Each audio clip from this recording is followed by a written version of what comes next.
Welcome naman sa may another YouTube channel natin mga ka-asid. Andito naman ako si Orly Noynoy. Ngayon mga ka-asid, ibahagi naman natin yung mga asid natin sa mga naramdaman natin. Itong asid na to, sakit na nakatakot pero hindi delikado.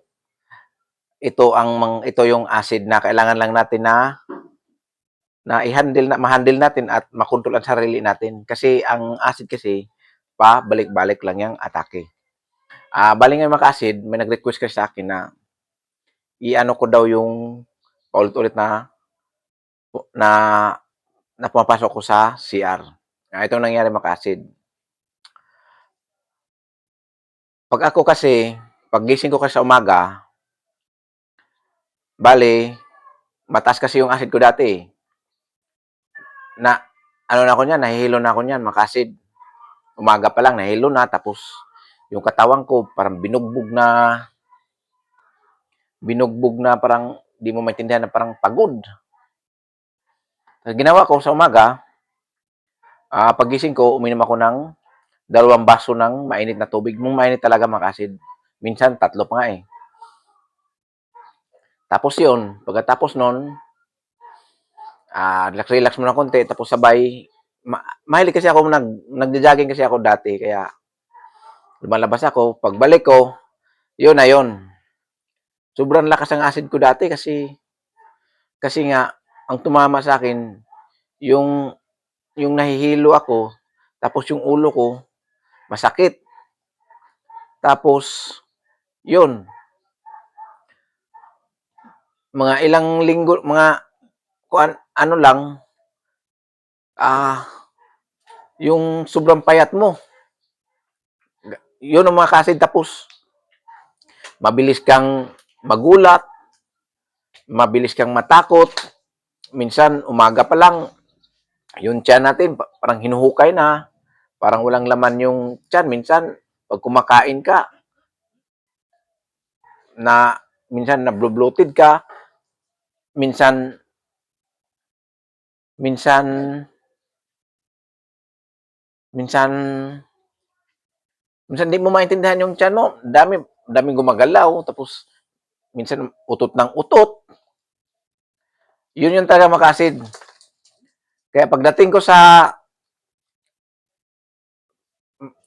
makasid, mabilis lang din ako magulat.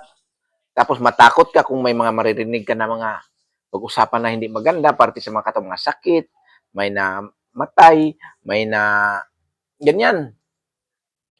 Basta natatakot ka eh, para kang maninervyos eh. Ngayon makasid, pag pumasok ko sa CR, talagang ang ginawa ko, parang ayaw kong maligo kasi parang ano yung katawan ko eh, parang natatakot ako eh. Yun, pagpasok ko ng CR, hindi ko ilalak yung CR. Kasi nga, ang sa isip ko, baka pag maligo ako, doon ako mahimatay o atakihin. Kaya ginawa ko, pag maligo ako, ibukas ko yung pinto.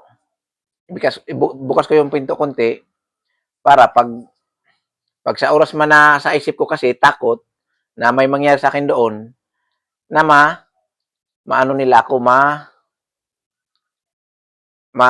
makita kaagad. Yun ang nasa isip ko. Yun talaga. Araw-araw yun. Pagpasok ko ng CR. At pag-usapan naman natin yung sa example pag yung yung yung klase ng mga ano natin, yung parang pupo, minsan parang basa na, parang alam niyo yung mga sip-on. Yan, yung parang ganyan. Tapos yung iba naman, matigas na maliit, parang ano ng kambing. Yung yung pupo ng kambing. Yan yun palagi. Tapos minsan may color, may green, may yellow. Yan yun ang ganun mga ka-acid. Ganun ang nangyayari sa atin. Kaya yung acid natin, andyan talaga palagi yung takot, nininervyos ka, panay utot ka ng utot, pag kumain ka, kunti lang kinakain kasi nga akala mo atakin ka sa puso kasi nga maninigas yung dibdib mo. may bara pa sa lalamunan, hanggang dito lang kinakain.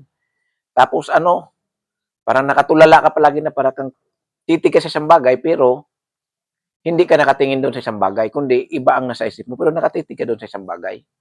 Ganon yun mga ka-acid. Kailangan lang talaga natin, i-handle natin, tapangan loob natin. Mawawala din yan. Kasi, pag palagi ka lang stress yan at palagi mong tinatakot sarili mo, wala, matagal ka gagaling dyan kasi nga, nagpadala kasi yung isip. Pero kung labanan mo, sa tagalan yan, makukontrol mo yung kasid. Hanggang dito lang yung mga kasid. Maraming salamat.